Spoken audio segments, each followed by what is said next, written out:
Bismillahirrahmanirrahim. Assalamualaikum warahmatullahi wabarakatuh.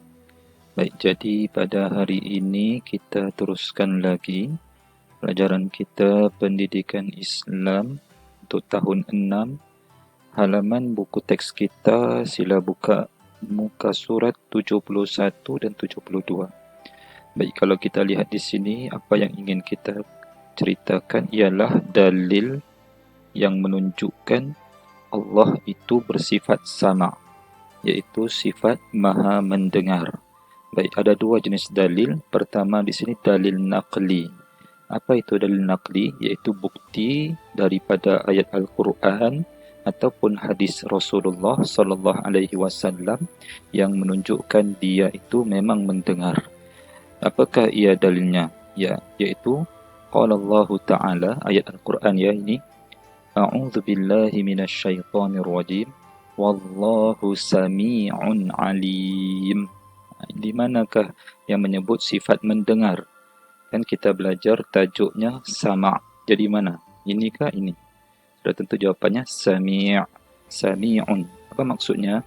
Dan ingatlah Allah itu sentiasa mendengar, lagi sentiasa mengetahui. Ini buktinya.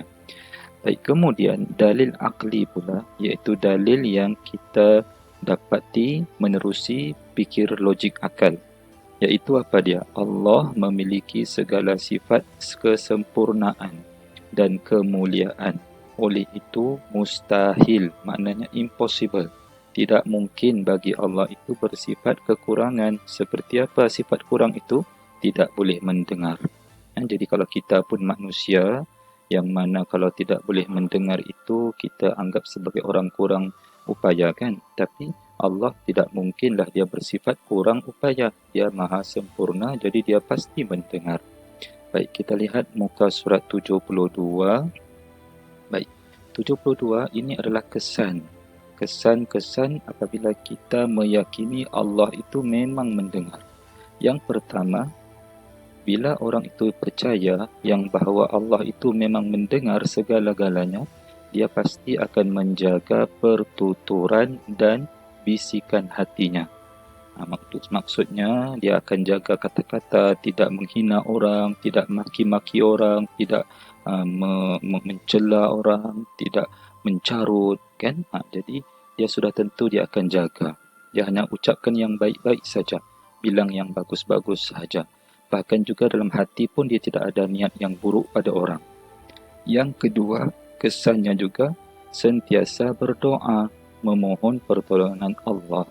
Sebab kita tahu kan Allah itu mendengar. Dan bila Allah mendengar, bila kita berdoa, maka Allah akan dengar doa kita. Sudah tentu kita semua ada hajat, ada permintaan, maka berdoalah kepada dia dan dia pasti akan setia mendengar doa kita. Yang ketiga, antara kesan lagi, menjadikan bacaan Al-Quran dan zikir sebagai amalan kita. Ya, Allah itu suka mendengar hamba-hambanya mengucapkan yang baik-baik. Dan ucapan yang baik itu seperti baca Al-Quran, zikir, memujinya, subhanallah, alhamdulillah, dan Allahu Akbar.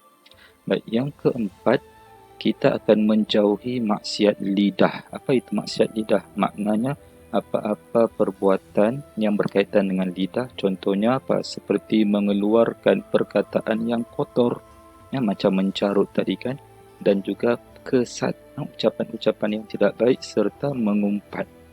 Sudah tentu kita tidak akan mengumpat cerita keburukan kawan kita di belakangnya.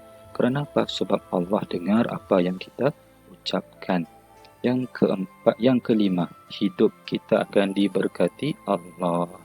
Jadi ini adalah kesan-kesan bila kita betul-betul yakin bahawa Allah itu maha mendengar. Baik, jadi sampai sini dahulu. Dengarkan kisah yang akan Ustaz kongsikan nanti. Okey, jumpa lagi.